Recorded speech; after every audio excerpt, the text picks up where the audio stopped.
Hi students, good morning to all of you. Today we are starting the new chapter. Already last lecture we have given the written work about the fourth chapter retirement of partnership.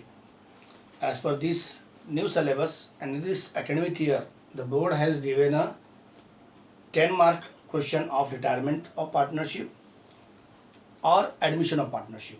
And in chapter number 3 and chapter number 4, both question it is given, but in between or question is there. दोनों में से कोई एक solve करना है. तो now when one member ceases means termination and to be a partner and remaining partner continue to carry on the business is called retirement of partner. What is the meaning of retirement of partner and what is the meaning of reconstitution? It means changes in partnership. When two or more persons come together and doing the official business is called partnership. But reconstitution means changes of partnership. When two partners are there, one partner will become, that is admission of partnership. When three partners are there, one partner want to be end, want to be ceases, want to be leave the firm. That is a retirement of partnership. There are reason of retirement. They are overage, they are not interested, everything. Death of partnership very different. Death of partnership means what? That means the partner should be death. But termination, ceases, this is a retirement partner. There are so many reasons. The partner will not willing to do continue business because he has not interest in business. Sometimes overage is there. Means partner have above 60 plus, but they don't want to do the business in partner. That ceases of partnership. So there are so many reasons to be there. But one of the more reconstitution partnership it is a types of reconstitution also. The new partnership business will continue with the remaining partner. And retirement partner will get the amount payable to him after the considered net balance of capital current. Means whatever the balance of capital current, the ceases partner means the partner retired partner will get the amount from the partnership firm. यानी partnership firm से उनको पैसा मिलता है. His share of profit loss revaluation of assets और उसका जो भी shares होता है the changes revaluation of asset liability because in this chapter revaluation of asset liability is very important. Last time मैं लिखने लिए भी दिया था कि कभी कभी एसेट का प्राइस कम होता है, ज़्यादा होता है, लाइबिलिटी ज़्यादा देनी पड़ती है, कम देनी पड़ती है. ये सब चेंजेस करने के बाद एक्यूमुलेट प्रॉफिट जो भी गुडविल का होता है, पार्टनर में retire from his business due to old age कारण misunderstanding of among the partners, loss of business चल रहा है और want to start a new venture. There are so many reason but in this our chapters over age they are not interested the want to do for other दूसरे के साथ मिल के काम करना है, मिसअंडरस्टैंडिंग चल रहा है पार्टनर के बीच में, तो वो पार्टनरशिप फॉर्म कैंसिल हो जाती है. By giving notice to remaining partner cease a partnership at will. Partner retire तभी होगा वो रिमेनिंग पार्टनर को 14 डेज पहले 14 दिन पहले नोटिस देगा and it according to with agreement of partner. और या तो फिर वो रिटायर तभी हो सकता है जो पार्टनरशिप में एग्रीमेंट में लिखा होगा and with the consent of all partner. और सभी पार्टनर को मिल के कंसेंट विद ईच पार्टनर को मिल के वो पार्टनरशिप रिटायर होता है. The profit in which continued partner decide to share the future profit loss is known as new profit sharing ratio. New ratio का मतलब क्या हुआ? जो पार्टनर में शेयर में profit share the future profit and losses जो भी होता है उसको न्यू प्रॉफिट शेयरिंग रेशियो बोलते हैं. थोड़ा सा सम के हिसाब से यहाँ पे दिया हुआ है. ए और बी और सी शेयर प्रॉफिट लॉसेस दिया है 4:1. बी रिटायर हो गया. What will the new ratio? नया न्यू रेशियो क्या होगा? And the new ratio of A and C is 4:1. 4:1 new ratio दिया है. It is cancel by B shares. B का शेयर इसमें कैंसिल करना है. Now X Y Z share profit loss is equally and Z retire the illustration of we can start the second one. X Y Z share profit loss equally Z retire is share acquired X and Y ratio 3:1. What is the new profit sharing ratio? तो calculation of new profit sharing ratio we are going to start here. Calculation of new profit ratio. Now calculation of new profit ratio in that it is given 3 partner old ratio is given equally, that means 1:1:1 and old ratio is called and Z share acquired Z ने acquired किया XY का 3:1. तो now what is the gain ratio? We are starting for gain. X का gain कितना होगा, Y का gain कैसा होगा? तो Z जो है इसमें रिटायर हो रहा है. जब 3 पार्टनर होते हैं, एक पार्टनर रिटायर होता है तो 2 पार्टनर जो कंटिन्यू है उनका गेन रेशियो जो प्रॉफिट रेशियो क्या होगा ये निकालने के लिए आपको एक्स का गेन कितना होगा गेन रेशियो 1/3। अब ये 1 कैसे आया, 1 ये आपका मान लो एक्स का है, वाई का है और जेड का है, और जेड क्या हो गया, रिटायर हो गया, मीन्स उसने पार्टनरशिप छोड़ दिया। तो 1 का 1 आया, 1 2 3 1/3 आया इंटू 3/4। अब 3/4 कैसे आया, क्योंकि 3:1 जो है, 3:1 जो है ये आपका रेशियो ऑलरेडी प्रॉब्लम में दिया हुआ है, that is X Y, that was acquired share ratio है वो दिया है, दैट इज कॉल्ड कैन से न्यू रेशियो। तो न्यू रेशियो 3:1 दोनों दिया है और ओल्ड रेशियो आपका 1:1 दिया हुआ है। इसको मल्टीप्लाई करेंगे तो 3 1 जा 3 एंड 12। वाई का जब निकालने जाएंगे गेन रेशियो तो वापस 1/3 होगा, बट यहाँ पे 1/4 होगा, यानी 1 इसका ये वाई का है और ये एक्स का है, तो 3/4 ये यहाँ पे याद है और 1/4 यहाँ पे याद है। इसको फिर किया तो 1/12 होगा। तो व्हाट इज एक्स का जो रेशियो होता है, that 3/12 this one and 1/12 this one. तो एक्स ऑफ न्यू शेयर जब डालने जाएंगे, एक्स का जब न्यू शेयर निकलेगा तो उसको 1/3 प्लस 3/12 इसको फाइनलाइज करेंगे, तो इसको सिंप्लीफाई करेंगे हम लोग, तो इट विल कम 7/12। अभी 7/12 कैसे आया, इसको एलसीएम लिया, 12 हाईएस्ट है, एलसीएम ले लिया, 3 3 का 9, 12 1 12 और प्लस 3 3 का 9, 12 7 12 9 19 आएगा, 12 इज एलसीएम, तो 3 4 12 4, 12 is highest LCM is there, तो देन 3 को 12 में डिवाइड किया तो 4 आया, 3 4 जा 12 प्लस 12 को डिवाइड किया तो 1 आएगा, 1 है 3, that will come 7/12। See I am explaining this one again now, यहाँ तक आपको समझा। अब ये न्यू शेयरिंग रेशियो कैसे है मैं बताता हूँ आपको। अपने पास एक्स का न्यू शेयर यानी गेन रेशियो जो उसको हम लोग बोलते हैं, एक तो 1/3 पहले से था और उसको प्लस आया था 3/12, जैसे हम लोगों ने अभी सिंप्लीफाई किया 3/12। इसको हम एलसीएम लेंगे तो इसका 12 हाईएस्ट वाला एलसीएम लिए, 12 का 3 से किया तो 4 आता है, जो 3/12 किया तो 3 4 आया, 4 आपको यहाँ ले लिया, प्लस को कैरी किया, 12/12 को किया तो कट गया, तो इट विल कम 3 और बाद में 4 प्लस 3 7/12, ये आपका आया एक्स का। वैसे ही वाई का जब हम करने जाएंगे, जो आपको देख के लिखना है और समझना है, जब हम लोग प्रॉब्लम सॉल्व करेंगे तो ये आता है, डेटा भी फिलिंग द ब्लैंक्स में भी आता है, तो आपको कैलकुलेशन करना आना चाहिए। 7/12 this is X sharing. Same way Y का करने जाते हैं हम लोग,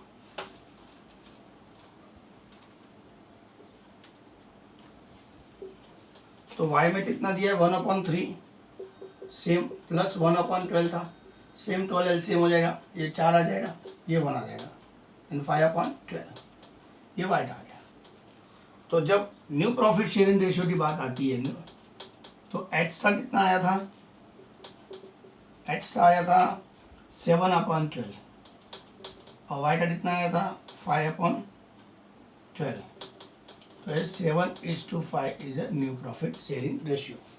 तो इसी तरह आपका ये इलास्ट्रेशन आपको डेन बेनिफिट रेशियो जो भी ये रेशियो दिया है, जैसे ABC और इलास्ट्रेशन दिया है पेज नंबर 169 में, गेन रेशियो बेनिफिट रेशियो जो दिया हुआ है, इसमें gain ratio new ratio minus old ratio, ये गेन रेशियो के बारे में बताया गया है। जब प्रॉब्लम में न्यू प्रॉफिट शेयरिंग रेशियो निकालने के लिए बोलेगा तब आपको इस तरह से करना है। When the problem is asking about new profit sharing ratio, that time you have to calculate this one. If it is problem is silent, no need of the calculation. Then gain and benefit ratio की बात आती है, तो the ratio which is continue partner acquired retiring partner share is called gain ratio. That means the ratio is continue partner जो है retiring partner चला गया तो उसके बाद जो उनको प्रॉफिट मिलना चाहिए, जहाँ पे इक्वली था, जहाँ पे मान लो 3:2 है तो लास्ट वाला पार्टनर 2 रेशियो उसका चला गया, तो 3:2 जन बचे, तो जो 2 पार्टनर चला जाता तो उस साल का प्रॉफिट उसको मिलना चाहिए, बेनिफिट मिलना चाहिए, तो उसका रेशियो बढ़ जाता है, नहीं उसका परसेंटेज बढ़ जाता है। जैसे 3 पार्टनर है, एक को 60% तो 20% और 20%, दैट इज 100%, 60 20 20 ये प्रॉफिट मार्जिन बिजनेस में पार्टनरशिप में रखा है, एक पार्टनर लास्ट वाला 20% वाला चला गया, तो अब पार्टनरशिप में क्या हो जाएगा, उसका 20% ऑफ जो है ये दो पार्टनर को उनको मिलेगा। वो मिलने के लिए आपको गेन रेशियो डालना पड़ेगा कि एक्चुअल में कितना मिलना चाहिए, नहीं तो फिर दो पार्टनर आपस में झगड़ा नहीं करेंगे, अरे वो 20 चला गया 10 तू ले ले 10 मैं ले लूँ, या तू 12 ले ले मैं 8% ले लूँ। That is why calculation is very important. और उसी टाइम पे जब दो पार्टनर रहते हैं, एक पार्टनर चले जाता है और कंडीशन दिया रहता है, तो उसी टाइम पे गेन रेशियो डालना पड़ता है, that is called benefit ratio also. तो नाउ एक इलस्ट्रेशन है जिसमें आपको क्लियर हो जाएगा। ए बी सी तीन पार्टनर हैं, 4:3:2 ये उनका रेशियो दिया है, 4:3:2।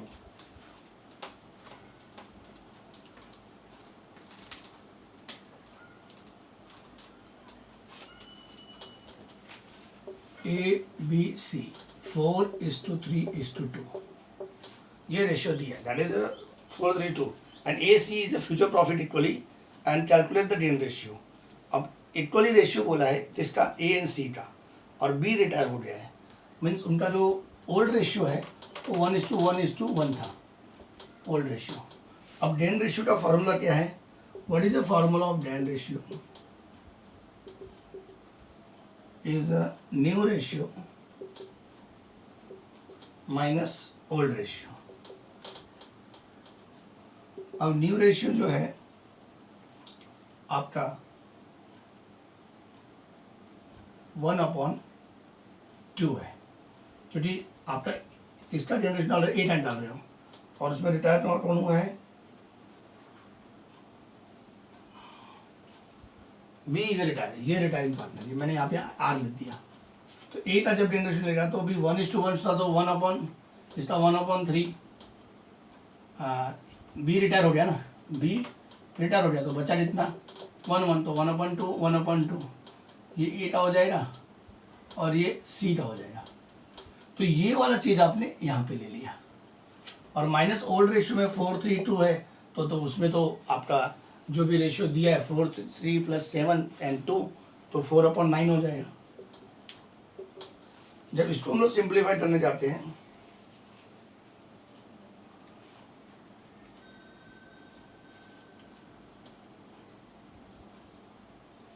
नौ दूनी 18 और 2 छन 2 पंचे 10, 2 छन 18, 2 8 16, 2 9 18 9, और इसको किया 9 दूनी 2 दूनी 2 4 8 1/18।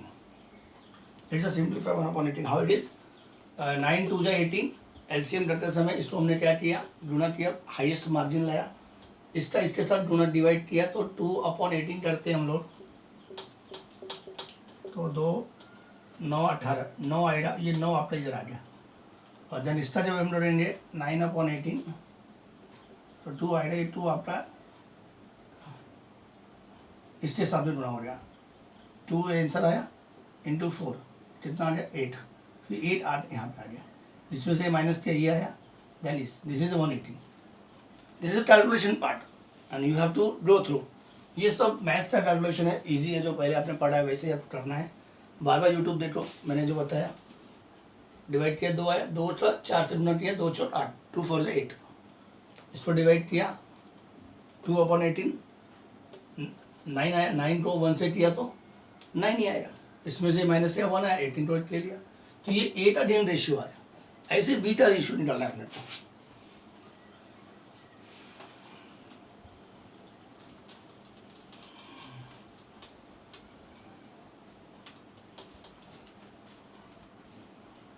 बी का सॉरी सी, बी तो रिटायर हो गया, सी का निकालना है, सी गेन रेशियो निकालना है, सेम 1/2 हो जाएगा, क्योंकि ए और सी का इक्वल था, तो ए बी रिटायर हो गया तो ये 1 ही 1 बचा, और इसमें हम लोग माइनस करेंगे 4/9, 4 कौन था, सॉरी 2/9 सी, 2/9, क्योंकि हम लोग सी का निकाल रहे हैं, क्योंकि बी रिटायर हो गया तो सी का गेन रेशियो आएगा, फिर ये 18 आ गया, फिर अभी इसमें किया तो वापस से 2/18 किया तो कितना आएगा 9 आएगा, और 9 × 1 किया तो कितना आएगा माइनस, अभी इसको हम लोग सिंप्लीफाई 9/18 2 आया, तो 2 × 2 किया तो 4 आएगा, 9 - 4 डिवाइड बाई 18। अब 9 में से 4 निकल गया, 4 निकल गया तो कितना आएगा, 9 में से 4 गया तो 3, 9 में से 4 है कितना बचा, सॉरी 5/18, ये आपका है सी का डेट रेशियो। तो इसी तरह illustration 2 and 3 also you can carry on. Homework है, करके मुझे भेजो इमेज इसी मेथड से। And then goodwill of treatment, see मैंने इलास्ट्रेशन 1 बता दिया, 2 और 3 आपको घर पे बैठ के सॉल्व करना है, सेम ऐसे ही डेन रेशियो डाल के आपको बताना है। फिर then we are talking about page number 170, treatment of goodwill. Now see goodwill, what is meaning of goodwill means name and reputation of the business in of the business firm, that is a partnership firm, in terms in way of in rupees. नाम इज्जत स्वरूप जो होता है वो दिखता नहीं है, इंटेंजिबल एसेट्स है, पर जब वो उसका प्रॉफिट दिखता है तब उसका नाम, रिलायंस का नाम आज वर्ल्ड में है, एशिया में है, तो उसका प्रॉफिट दिखता है, लोगों को मालूम पड़ता है, इसलिए उसका नाम है, रेपुटेशन है, उसका गुडविल है। तो now transaction of treatment of goodwill क्या होता है कि जब अगर पार्टनर, एक पार्टनर रिटायर हो गया तो उस समय उस पार्टनरशिप फर्म का जो गुडविल है उसके आधार पे हमें क्या क्या ट्रीटमेंट आता है। तो इसमें 5 स्टेप दिए हैं। When goodwill is entire firm raise and retain on the business, यानी जब गुडविल जो है पूरा जो है फर्म अपने पास सुरक्षित रखती है, किसी को बांटती नहीं है, उस टाइम पे ये ट्रांजेक्शन आएगा, goodwill on debit to all partners capital. Last lecture में मैंने आपको कल ट्यूसडे को मैंने कहा था ये सब लिखते रखना, और मैं बोला था मैं एक्सप्लेन करूँगा, तो मैं वही एक्सप्लेन ही कर रहा हूँ इस लेक्चर में। तो वेरी सिंपल, हम लोग ने पहले मीनिंग पढ़ा, फिर हमने गेन रेशियो के बारे में पढ़ा, बेनिफिट रेशियो के बारे में पढ़ा। अब treatment of goodwill page number 170 में दिया है कि अगर गुडविल है प्रॉब्लम में, वो रिटेन है, retain means what, to keep safe, यानी पार्टनर ने अपने पास ही रखा है, किसी को बांटा नहीं है, जिसको दिया नहीं गुडविल का पैसा, उस टाइम पे goodwill on debit to all partners around होना चाहिए। यार ये जनरल एंट्री आपको मुंह पे याद होना चाहिए, क्योंकि जब आपको जनरल एंट्री याद रहेगा तो आप उसका पोस्टिंग करोगे। गुडविल ऑन डेबिट में जाके ऑल पार्टनर का नाम लिखोगे, ऑल पार्टनर्स के ऑन क्रेडिट में जाके गुडविल का नाम लिखोगे। That is a ledger, journal and ledger. If your journal is with you, ledger you can post it any easy way. When goodwill with entire form में raise and write off, goodwill को हमने raise किया, collect किया and return of, उसको माफ कर दिया, छोड़ दिया, उस टाइम पे 2 बातें आती है, 2 एंट्री आती है। When goodwill is raise, goodwill on debit to all partners and it is a write off, then continues partners capital, new profit sharing ratio, जैसे अभी निकाला एनपीएसआर, इसके पहले में निकाला था, उसमें बटेगा to goodwill account. And when goodwill is raise to be extend retiring partner, third condition है कि जब गुडविल रेज होता है extend to retiring partner, goodwill collect किया और ओनली रिटायरिंग पार्टनर को एस्टेंड करके और बाकी के जो गुडविल का पैसा है वो अपने पास रखना है, तो goodwill on debit to retiring partner, यानी कलेक्ट किया और रिटायरिंग पार्टनर को दिया और अपने पास भी रखा है, उस कंडीशन में गुडविल का account debit to retiring partners आएगा। When goodwill is raise, extend of retiring partner and write off, extend किया और राइट ऑफ कर दिया, तो goodwill on debit to retiring partners capital account and continues partners account debit to goodwill account, और यहाँ पे gain ratio आएगा। And in case goodwill already appear in the old balance sheet, अगर आपको problem में दिया है बैलेंस शीट में, the difference in goodwill amount can be shown either in profit loss account या reverse account of current account. ये 5 condition तब हमको आएगा जब हम प्रॉब्लम सॉल्व करेंगे, प्रॉब्लम में ये सारी चीज़ें आएंगी, तब मैं बताऊंगा कि पेज नंबर 170 पे सेकंड वाला जो है ये एंट्री आया, पेज नंबर 170 पे 4th कंडीशन का जो गुडविल है इस प्रॉब्लम में वो दिया हुआ है। तो इस तरह से जब प्रॉब्लम सॉल्व करेंगे तो कंडीशन के हिसाब से गुडविल का हमको फाइनलाइज किया जाना पड़ता है, इसलिए ये पेज नंबर 170 पे ये आपको एंट्री याद करनी है। जब एंट्री याद कर लोगे then we will say you, और मैं बताऊंगा पेज नंबर 170 पे इसका ये जनरल एंट्री है, इसमें गेन रेशियो निकालना है, इसमें न्यू प्रॉफिट रेशियो निकालना है, फिर ये कैलकुलेशन करेंगे एंड देन उसका एक अमाउंट आएगा, फिर उसका पोस्टिंग होगा, then will get the marks. और 10 मार्क में वेरी इजी 5 मार्क कैसे निकालना है I will show you, very easy, 5 mark सबको मिल गया समझो। Now transfer of reserve fund general reserve, accumulated profit loss it is given, that means reserve fund जो है, what is a general reserve? reserve fund क्या होता है? जो profit business में पास्ट ईयर के जो बैलेंसेस होते हैं, पास्ट ईयर के जो बैलेंसेस होते हैं और वो कस्टमर्स वो करंट ईयर में देते हैं, तो कंपनी एक रिजर्व अकाउंट क्रिएट करती है और उस पैसा को उधार रखती है, जहाँ से रिजर्व्स क्रिएट होता है और रिजर्व बढ़ते जाता है। और जब company in case of emergency आता है, फ्यूचर में इमरजेंसी होता है या इनोवेशन करना होता है, तब वो रिजर्व का पैसा यूज़ करती है। तो यहाँ पे यदि अगर रिजर्व है तो उसको हम लोग कैसे करेंगे, तो उसकी एंट्री क्या है, तो all types of reserve profit on debit to partners capital current account. ये भी आपको जब प्रॉब्लम करेंगे तब आपको मैं बताऊंगा कैसे क्या करना है। Now revaluation of assets and liabilities, page number 171 पे जो दिया है,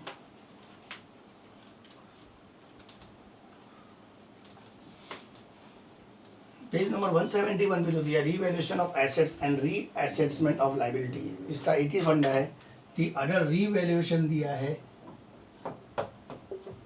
या प्रॉफिट और लॉस एडजस्टमेंट अकाउंट दिया है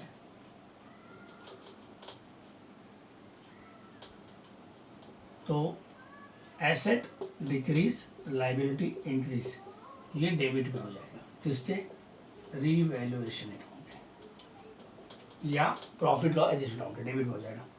और एसेट आपका इंक्रीज है, लायबिलिटी डिक्रीज है, तो क्रेडिट साइड में जाएगा रीवैल्यूएशन अकाउंट या profit and loss adjustment account. तो इस तरह से आपको ध्यान रखना है। ये जो पूरा पैराग्राफ है इसी के ऊपर बताया गया है, आपको ये याद रहेगा तो आप अपना कर सकते हो। और ये कवर, ये सारी चीज़ें जो थ्योरी पार्ट है, when we solve the problem then 171 पे दी है रेवल्यूशन का, उसका मैं इफेक्ट बता रहा हूँ, उसका मैं पोस्टिंग बता रहा हूँ। Now adjustment of capital it is given, अगर कभी कभी कैपिटल एडजस्टमेंट दिया है, अगर सरप्लस है या सरप्लस नहीं है या कंटिन्यू पार्टनर है, ये 4 कंडीशन आते हैं।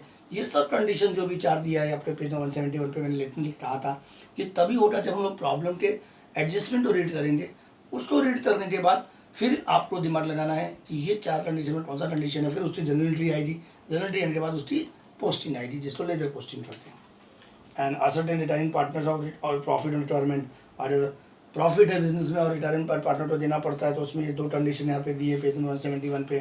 फिर उसके बाद बहुत बड़ा सा एक चार्ट दिया हुआ है, लमसम में देना है पार्टनर जाते समय, कुछ तो उसको पैसा चाहिए। कोई पार्टनर 10 साल से पार्टनरशिप कर रहा है, अचानक उसका ओवर एज हो गया और वो जा रहा है, तो लमसम में पैसा लेगा तो क्या एंट्री आएगी, इंस्टॉलमेंट में कुछ पैसा उसको देना तो कैसी आएगी, इंटरेस्ट चार्ज है तो क्या एंट्री आएगी, इंटरेस्ट पेड देना है, ब्याज उसको चाहिए, वो सारे जो कंडीशन है ये सब प्रॉब्लम में दिया रहता है। तब हम लोग इस कंडीशन में जाके एंट्री पास करते हैं। जनरल एंट्री से लेजर क्रिएट होता है और लेजर पोस्टिंग से भी टैली होता है। तो ये आपका थ्योरी पार्ट मैंने आपको कंप्लीट किया। आपको सिर्फ रीड करना है बार बार थ्योरी पार्ट जो मैंने अभी समझाया, जनरल एंट्री याद करनी है, लिख के मुझे इमेजेस भेजने हैं, और प्रॉब्लम जो है we can start from next lecture. क्योंकि ये जो प्रॉब्लम्स है इसको बोर्ड पे सॉल्व करके मैं बताऊंगा, और 4-5 प्रॉब्लम करने के बाद ये अपना चैप्टर ख़त्म हो जाएगा। मोस्टली नेक्स्ट वीक तक ट्राई रहेगा ये अपना चैप्टर ख़त्म होने का, क्योंकि अभी दिवाली के पहले आपका 50 मार्क्स का टर्मिनल एग्ज़ाम लेना है, ऐसा बोर्ड ने कहा है, कॉलेज ने नहीं कहा है। बट नोटिस आई दी आपको, अगर टर्मिनल एग्ज़ाम रखना पड़ेगा तो 50 मार्क्स में 50% पोर्शन होना चाहिए। तो और एक चैप्टर मुझे डिसोल्यूशन ख़त्म करना है, तो ये बहुत ही easy chapter retirement. Next lecture से हम लोग प्रॉब्लम स्टार्ट करेंगे। एक प्रॉब्लम कराऊंगा, एक होमवर्क दूंगा, मैं आपको बताऊंगा कैसे क्या करना है। इसलिए कुछ भी नहीं समझा या कुछ भी तकलीफ है या आज तक कुछ नहीं समझा, प्लीज़ कॉल करो, मैं आपको एक्सप्लेन करना हूँ। सिर्फ आप उसको रिटायरमेंट का मीनिंग इंट्रोडक्शन याद करो। गेन रेशियो कैसे निकालना है वो मैंने बताया, न्यू प्रॉफिट शेयरिंग रेशियो निकालना है उसका मैंने आपको बताया। ट्रीटमेंट ऑफ गुडविल में 4-5 जो कंडीशन है वो पढ़ो, उसका जनरल एंट्री बार बार पढ़ते जाओ। ये कंडीशन में ये एंट्री, ये कंडीशन में accumulated losses and general reserve का क्या एंट्री है वो मैंने आपको बताया। Then after revaluation of assets जो है उसका ये मैंने आपको यहाँ पे बताया है। फिर थोड़ा आगे गए तो ये पता चला रिटायरिंग पार्टनर जब पार्टनरशिप छोड़ रहा है तो उसको लमसम में देना है, टॉल में देना है, उसको ब्याज तो देना है। तो ये सारी जनरल एंट्रीज दी है, क्या है उसकी जनरल एंट्री। और जब हम लोग रीड करेंगे तब मैं बताऊँगा कि इस पेज पे ये एंट्री है, आपको वहाँ पे जाना पड़ेगा, और तब आपको समझ में आएगा कि आज का लेक्चर और कल का लास्ट लेक्चर थियरी का तभी महत्व है। जैसे आज हम लोग फाइनल राउंड सॉल्व करते हैं तो हमको आज से पता चलता है कि trading account, profit loss, balance sheet का फॉर्मेट अच्छे से आएगा, एडजस्टमेंट के 2 इफेक्ट अपने को जो थियरी पार्ट अच्छे से पढ़े रहेंगे, लिखे रहेंगे, तो अपने को फाइनल राउंड सॉल्व करने को जमता है। और इनकम एक्सपेंडिचर अकाउंट एनपीओ की बात करते हैं तो अपने को इनकम एक्सपेंडिचर अकाउंट का निकाल कर सॉल्व करना है, बैलेंस शीट सॉल्व करना है, तो रिसीव पेमेंट ध्यान देना पड़ेगा। देन आफ्टर उसके 2 इफेक्ट क्या है उसको ध्यान देना पड़ेगा। ये सब थियरी पार्ट है। वैसे ही रिटायरमेंट ऑफ पार्टनरशिप में अभी जो आज मैंने समझाया वो आप अच्छे से पढ़ो, एटलीस्ट 3 बार पढ़ो, रीड करो, उसकी जनरलिटी बाय हार्ट करो कि मुँह पे होना चाहिए, जिसका गुडविल रेज हो रहा है, राइट ऑफ हो रहा है, रिटेंड हो रहा है, एक्सटेंड टू रिटायरमेंट पार्टनर हो रहा है, तब इसकी ये एंट्री आएगी। और एंट्री याद रहेगा तो डेफिनेटली मैं बोलता हूँ आपको लेज़र बहुत ईजी है, लेज़र क्वेश्चन करके आप अपना मार्क्स निकाल सकते हो। और कुछ भी नहीं आएगा तो मैं 12th नेक्स्ट से बताऊँगा कि 10 में से 5 नंबर कैसे निकालना है, how to will get the 10 out of 5। सिर्फ पोस्टिंग करके भी 5 नंबर निकाला जा सकता है, और 5 marks means 50% your result of 10 marks. So bye bye, stay at home. जिसको भी एडमिशन नहीं मिला है अनर डिवीज़न में 11th में, उसको आप कॉलेज में एक लिंक भेजा गया है, और वो लिंक चाहिए तो मैं भी शेयर कर दूंगा, और किसी को ज़रूरत है तो मुझे फ़ोन करो। उस लिंक के ज़रिए अनएडेड में और MCVC में एडेड में ले सकता है। सेकेंड थिंग, 12th में जिन्होंने एडमिशन नहीं लिया वो जल्द से कॉलेज में कांटेक्ट करें और एडमिशन्स लें, क्योंकि एडमिशन लिंक क्लोज होने वाला है, तो ऐसा ना हो कि एडमिशन आपको ना मिले। So wish you all the best, thank you.